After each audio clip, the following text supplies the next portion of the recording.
bunch of independent journalists who have been covering these protests, who have been covering Antifa, many of which have been beaten. Is that a sort of tacit acceptance that perhaps the state has been sort of caught off guard on this one? So I like to kill them with kindness.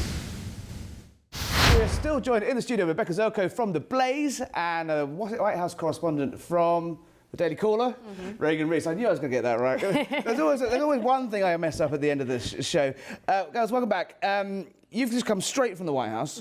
Reagan, tell us what the President has been doing. It looked quite lively on our favourite lefties, and I've been taught by an American to pronounce this properly, Antifa. Yes. So the president held a roundtable today on Antifa. He invited a bunch of independent journalists who have been covering these protests, who have been covering Antifa, many of which have been beaten, come face to face with death, or been arrested. The hard left, militant, and some say terrorist communist organisation that you see them at these rallies in their black helmets and their boiler suits. Yes. Right? These guys. And the president he's declared them a domestic terror organization. He wants to get to the bottom of who's funding them, what the organization is that is, running Antifa. And what he revealed to us at the end is that they have pretty good knowledge of the organization and funding of Antifa, and that they're actually going to use those journalists there. They're going to ask them for their sources, what they know about the funding and organization of Antifa, to go straight at them, to cut the head off. In most people's minds, there's sort of, the ragtag protesters who turn up to all sorts of things, but presumably someone is paying them because they don't appear to be going to work anywhere. They appear to be popping up all over the country. Who's paying for the helmets? Was there any inclination of who this might be? Is it domestic? Is it foreign influence? Not that they revealed there, but some of the journalists were very confident that they knew who was funding Antifa, and we're going to reveal that to the president. And it sounds like he is going to take that with his DOJ. And the president sounded confident that if they do cut off who is funding Antifa, that can be it. That can end Antifa, because a lot of it is, getting that money, that planning to then pop up all over the country. Rebekah, there's a really interesting way of doing things, right? I mean, bringing in independent journalists and experts and commentators who've watched this slowly. Has there been is that a sort of tacit acceptance that perhaps the state has been sort of caught off guard on this one, and actually it's fallen to the people to actually reveal the truth? And if anything, the government's playing catch up here. Absolutely, and I have to shout out those journalists there. One of our own from The Blaze, Julio Rosas, he was on that panel, and he's come face to face, as Reagan said, with this violence on a regular basis. And the tricky thing about Antifa is they're organized to an extent, but a lot of it is local. A lot of it's locally organized, and so it's really hard to find exactly where the funding is coming through, which NGOs.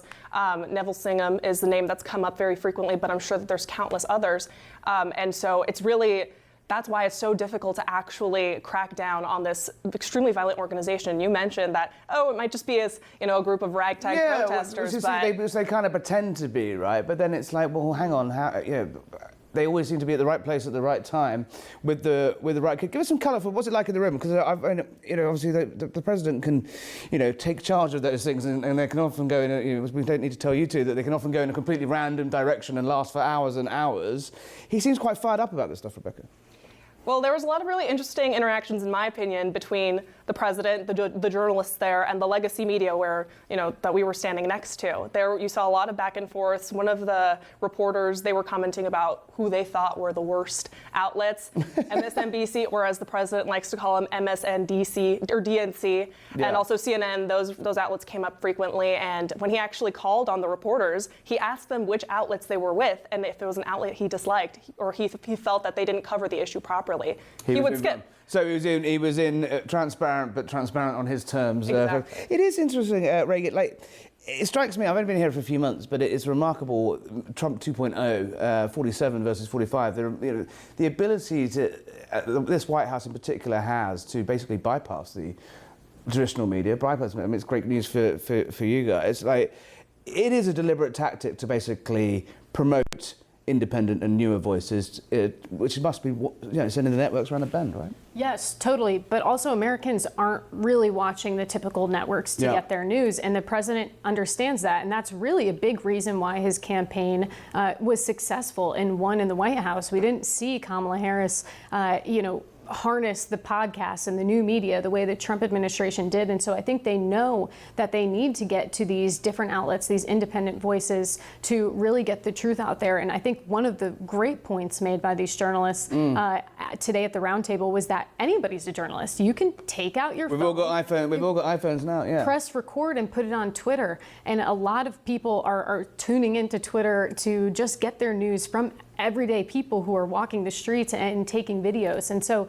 that's another way that the Trump administration, with the way that they've invited the new media and social media influencers, are reaching the American people. Rebekah, how are the old guards of the old media taking it, so to speak? Well, so I like to kill them with kindness. I like to make friends with everybody, pretty much. That's the spirit, yeah. I know. But I mean, I've definitely heard, both of us, I'm sure we can come up with several anecdotes where you can sort of see frustration with a lot of this old guard media who has historically had so much more access than outlets like the Daily Caller or The Blaze. And so it's really been night and day, and you can definitely feel some of that frustration in the briefing room. Well, let's have a look at some old media that happened overnight. Here is how not to conduct a political interview if you are running to be the governor of California. The question is, what do you say to the 40% of voters who voted for Trump? Oh, I'm happy to say that. It's the do you need them to win part that I don't understand. I'm happy to answer the question as you have it written, and I'll answer it. And we've also asked the other candidates, do you think you need any of those 40% of California voters to win? And you're saying, no, you don't. No, I'm saying I'm going to try to win every vote I can. And what I'm saying to you is that... Well, to those voters, okay, so you... I don't want to keep doing this. I'm going to call it. Okay. Thank you. You're not going to do the interview with us? Nope, not like this. I'm not. Not with 7 follow-ups to every single question you ask. Every other candidate has answered. I don't care. Follow-ups. I don't care. I want to have a pleasant, positive conversation in which you ask me about every issue on this list. And if every question you're going to make up a follow-up question, then we're never going to get there. Ms. And Porter, we're just going to circle around. I am an investigative I have never had to do reporter. this before, ever. You've never had to have a conversation with to end a an reporter? interview. Okay, but every other candidate has done this. What part of I'm me? I'm running for governor because I'm a leader. So I am going to make... So you're not going to answer questions from reporters? Okay, why don't we go through? I will continue to ask follow-up questions because that's my job as a journalist, but I will go through and ask these, and if you don't want to answer, you don't want to answer. So nearly every legislative... I don't want to have an unhappy experience with you. California Democrat Katie Porter there. Reagan, a phenomenal way of not going about it. How dare a journalist ask follow-up questions? And my follow-up question is also going to be, are you having a happy experience here on Zeljko? I mean, what the hell was that? I would never. One of the worst interviews I've ever seen, right? I would never walk out of the Harry Cole. Oh, well, no, it's Ever. early days. It's early days. Yeah, come on. Well, can you believe that Katie Porter actually kept going with the interview? She created this whole stink for nothing. And I think it's not only devastating for her, but it's devastating for the whole Democratic Party. It's just another example that they are really off-footing. They do not have a message. They don't know how to handle this time right now and speak to the American people. The fact that this is now bubbling up, it's going viral. I think this clip is pretty old. It's a couple weeks old. Oh, right, but it's just been bubbled up now. It's going viral. Massive this morning. And it's devastating not just for Katie Porter, but really for the whole Democratic Party. Rebekah, on that point, every time I seem to see a Democrat pop up on the TV, they're either apologising for making jokes about shooting their political opponents. They're either a communist up in New York, or they're AOC making short jokes about people, then having to row back and apologise to the short king community, which just sums up. Reagan's right. They are all over the shop.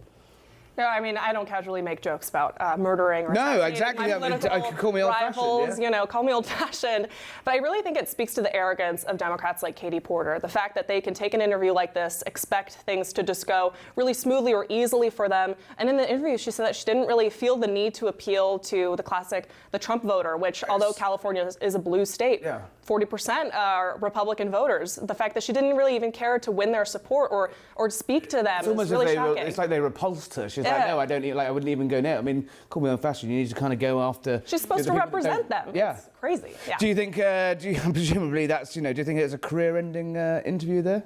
I definitely don't think it's a good thing for her at all. And I just, on that point that she didn't want to speak to Trump voters, I think that's one thing that the Democratic Party is really struggling with. If you look at the 2024 election, almost every area of the country shifted to the right. If you're a Democrat, you have to be having a moment where you're like, I need to appeal to Trump even voters. Gavin Newsom down in California kind of understands that. He did that podcast with Charlie Kirk, remember, as his first podcast. There are some Democrats that get it, right?